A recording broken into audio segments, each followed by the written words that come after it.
My name is John, and I'm a sinner. And you are too, but that's okay because we are entering on a journey together. We are, in some strange way, by the grace of God, in a community together where, as our friend Mike says, the worse your story, the warmer you're welcome. So, what I want to do today is to invite you to go on this journey together with me and hopefully lots of other folks for the next 7 or so weeks, couple months. And I want to guide you into what I think was the greatest discovery of the 20th century. And it wasn't how to split an atom, and it wasn't how to fly a plane, it wasn't how to make a computer. It was a spiritual discovery.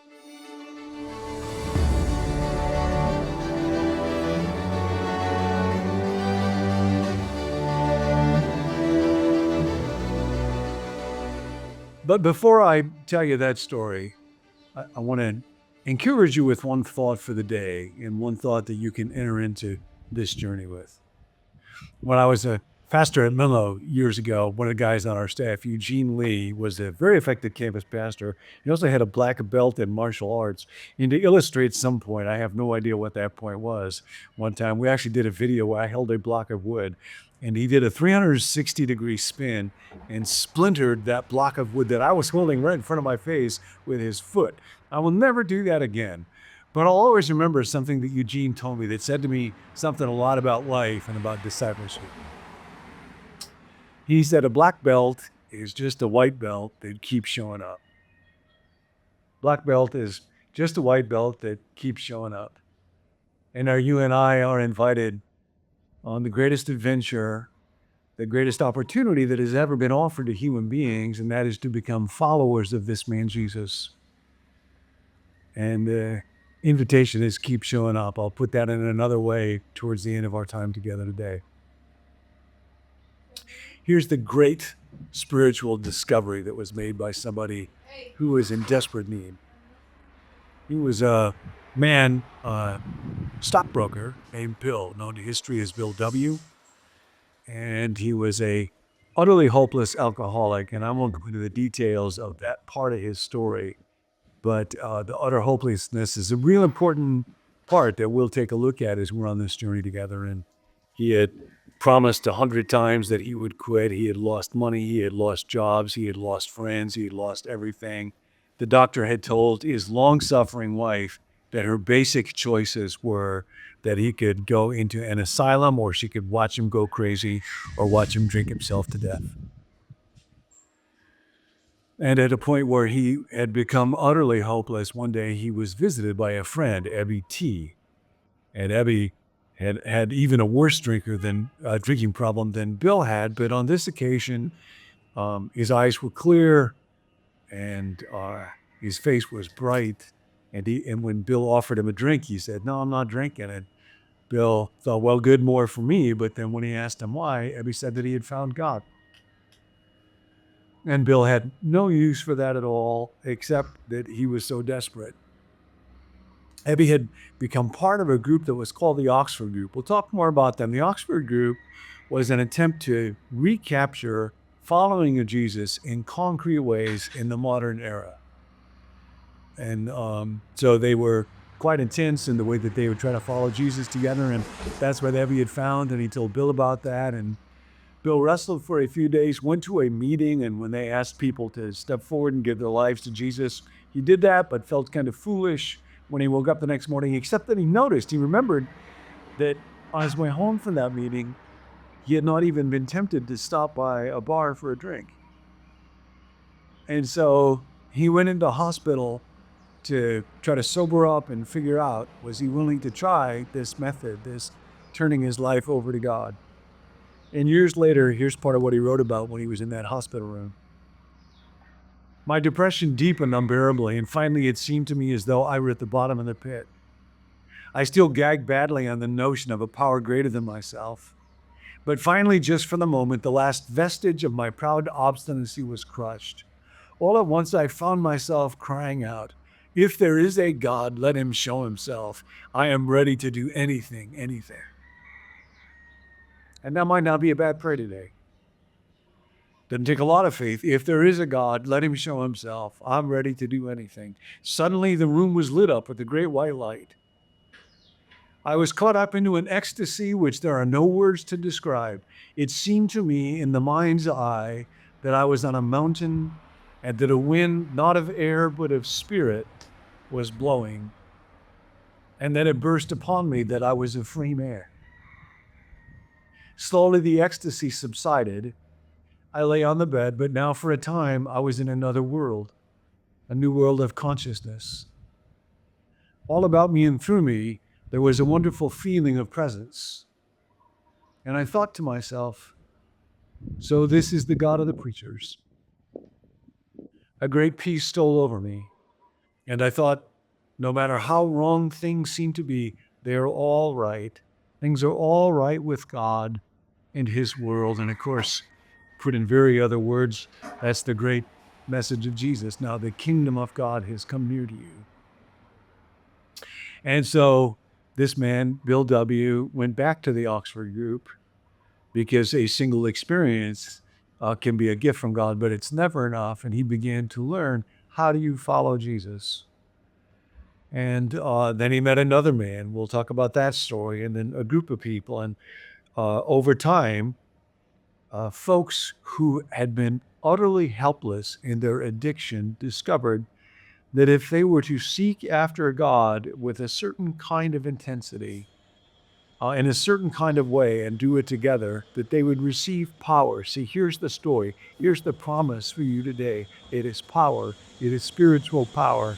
And that power does exist. That power really is available to you. There are two ingredients that everybody needs if we're going to enter into that kind of life. And one of them is we need a fellowship. We need a community. And then the other one is we need a way of life. And so what happened for Bill W. and other people is that they discovered from the Oxford group a way of life. Now, eventually, Bill wrote these down in what are called the 12 steps. Admitted that we were powerless over alcohol use, supply, whatever word you want to at that point, and our lives had become unmanageable. And then came to believe that a power greater than ourselves could restore us to sanity. And then made the decision to turn our lives and our wills over to the care of God. And then made a fearless and searching moral inventory. And then admitted the exact nature of our wrongs to God, ourselves, and one other person. And then on to becoming ready to have God remove our defects of character and asking him humbly to do that, and then making amends to other people, and then beginning to put this into practice in our daily lives, and then began to increase our conscious contact with God through prayer and meditation, and then began to carry this message to others. Now you'll notice with these 12 steps, you can read about them online if you want to, we'll make them available today, a real important aspect of them. They are written in the past tense. These are not rules, do this today. It's very easy for somebody to write down, this is what you ought to do. This is not what happened here. What happened here was Bill W. and then Dr. Bob, and then another man, and then another, till there were about 100, discovered that they found God when they had a way of life that made sense. It was not legalistic, it wasn't mechanical, it wasn't arbitrary. It was rooted in the Bible, it was rooted in discipleship to Jesus Christ, and involved practices that if you've been around the church very much, but they fit together in a coherent way, and they were grasped at brightly and deeply and intensely because of the great desperation that came with weakness. God always says, my strength is made perfect in weakness. And then they did that together. So these were steps that weren't some bright person going into a room saying, here's a bunch of stuff that you ought to do, and then you can feel good about your spiritual life. These were things that people whose lives were shipwrecked and faced hell did. And they discovered if I arrange my life around these particular practices, these kind of rhythms and these patterns together with other people, oh, by the way, the power to avoid death and hell and destruction got thrown in as kind of a bonus. Those are the 12 steps. And it has struck lots of folks for a long time that if they would be useful for people whose lives were about to be destroyed by alcoholism or addictions of other kinds, substance addictions or behavioral addictions, might they not be helpful for the rest of us? I'll just read you one such quote. There are many others. Dallas Willard, in one of his books, writes out all of these 12 steps. Again, written in the past tense. They got written down because they worked first. Following Jesus actually does work. Dallas wrote, compared to this, one sees how utterly superficial the consumer Christianity of our day is. Imagine by contrast, being a member of a church or a local assembly of Christians where these 12 steps were applied without specific reference to alcohol. Imagine. And now you don't have to imagine, because that's exactly what we're going to do, one day at a time. One of the passages in the Bible that was deeply loved by those early members of, even before it was called Alcoholics Anonymous, the Oxford group, was the book of James, where James says, you claim that you have faith, but I will show you my faith by my works. And he said, look, here's another life delivered. Here's another life delivered. Here's another life delivered. It works. So they love that book of James, and they love that connection between faith and works. And it was from the book of James that a kind of a mantra developed. And to this day, at the end of AA meetings, very often after people say perhaps the Serenity Prayer or the Lord's Prayer, they will join hands with one another. I do that with you right now. And they will chant together, keep coming back. It works. Or keep coming back. It works if you work it. A black belt is just a white belt that keeps showing up. That's the journey. It starts today. Keep coming back. It works if you work it. Hey, you just finished a video from our series, Steps, which is based on John's new book releasing February 4th by the same name, Steps. So if you're catching this video before February 4th, you might want to pre-order the book. You can do that at our website, becomenew.com/steps. And when you pre-order, it will unlock exclusive content from John just for you. While you're there, you can subscribe to Become New to make sure you don't miss any future episodes in this series or any other videos that we do. As a community, we believe in spiritual growth one day at a time, and a big part of that is prayer. There's a team of us that meets each weekday, Monday through Friday, to pray for viewers just like yourself. So if you have a specific prayer request, we would love to pray with you. You can text it to us to 855-888-0444 or email it to us at connect@becomenew.com.